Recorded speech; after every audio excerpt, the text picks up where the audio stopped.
guys, and welcome back to another episode of The Heathen Vegan. On this week's episode, I'm going to be sharing with you my version of shepherd's pie. Okay, I'm going to show you guys how I start off my potatoes. This is right here is going to be mashed potatoes. This is how I always start off my potatoes, whether they're going to be mashed or if I'm going to put them into my own potato salad. Right now, my favorite potatoes to use are red potatoes. If you like Idaho potatoes or Yukon Gold potatoes, whatever the case may be, remember guys, we are using our artistic license.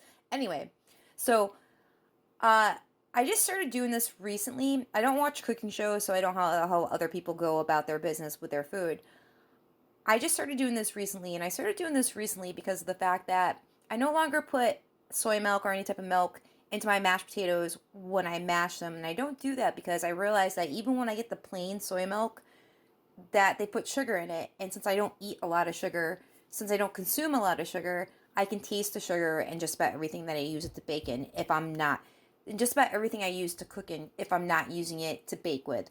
So what I discovered is obviously, I mean, some people like to put the potatoes in the pot whole. I used to do that, but because of the fact that I don't put milk when I make my mashed potatoes anymore, I now cut them up. I leave the skin on, and I leave the skin on because I personally feel, and I could be wrong, but I personally feel as though the most nutrients come from the potato from their skin. I know there's been a lot of bad hype about potatoes, but honestly, potatoes are an excellent source of vitamin C. They have a lot of other nutrients and vitamins and minerals in them that you actually need. And if you can learn how to eat them without them being processed in french fries or whatever, they're actually really, really good for you. Okay, so back to what I'm saying. So before I put the water in, I want to show you what I put in here. I put salt and pepper in here. I put a vegetable bouillon cube in there. I sliced up a whole clove of garlic because I really enjoy garlic. And then I put some oregano in there because, as we all know, I really like oregano. I also put a little bit of extra virgin olive oil in there and some Marsala wine sauce in there. What I'm going to do now is I'm going to fill this up with water. And I only made a small amount of these potatoes because the fact that it's just me and Zenon tonight. My daughter's not coming over, my grandkids, so I don't have any company coming over. I don't need to make a huge vat of mashed potatoes because I'm actually saving the potatoes for when I make potato salad. But so that's the reason why there's a little bit of potatoes in there. Those are the ingredients that I put in there. And I find that when I boil the water with this stuff in here, it saturates through the potato and it makes the potato seasoned so that when I actually go and make my mashed potatoes, I don't need to put a lot of things in there. And I have my water in my potatoes now, and as you can see, I'm going to turn the light on so you can see it a little bit better. There you go. As you can see, there is some stuff going on in there, so it should saturate potatoes really well. Another ingredient I like to use when I am boiling my potatoes is I like to put some vegetable stock in there. I don't have any today, so I'm not going to put it in there, and I'm not going to run out to the grocery store to go get some. I think this should work quite well. My potatoes are boiling nicely. Let's take a quick look at them.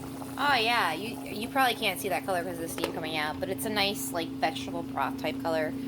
Over here, I'm going to stir up my ultimate beefless ground. This is what I'm going to use as the meat for my shepherd's pie.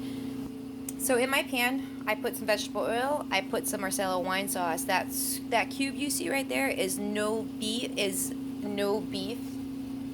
It is not beef bouillon cubes. It's vegan and it's gluten free, and it does make a lot of things taste really, really good.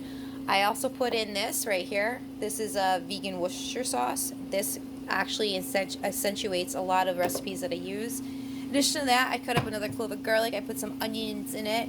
From my herb garden, I also put some fresh parsley and some fresh basil in there. I have this all stirred up. I'm going to wait for my meatless grounds to brown. And then I'm going to put in my carrots, my peas, and I also found some green beans. And I'm going to put in some Brussels sprouts. Like I said earlier, I don't typically use a lot of canned vegetables. But these are hanging out in my cabinet, and I kind of want to use them. I just put in my carrots, my green beans, and my sweet peas. And right now, it is mixing up quite nicely. In here right now, I have salt and pepper. I also have some Marsala wine sauce. I have some tofutti sour cream. I have Follow Your Heart's Veganese. I have some oregano, and I have a little bit of the vegan Worcestershire sauce. Now I'm going to mash this. and it's gonna hopefully taste very, very good. There you have it. Gluten-free vegan shepherd's pie. Guys, it's gonna wrap up this week's edition of the Heathen Vegan. I hope that you enjoyed it. Please leave a like if you have. If you'd like to see more of my cooking, you can subscribe to my channel. And if you took this recipe, you tweaked it out, you made it your own, I want to hear about it down below in the comments. You guys take care, and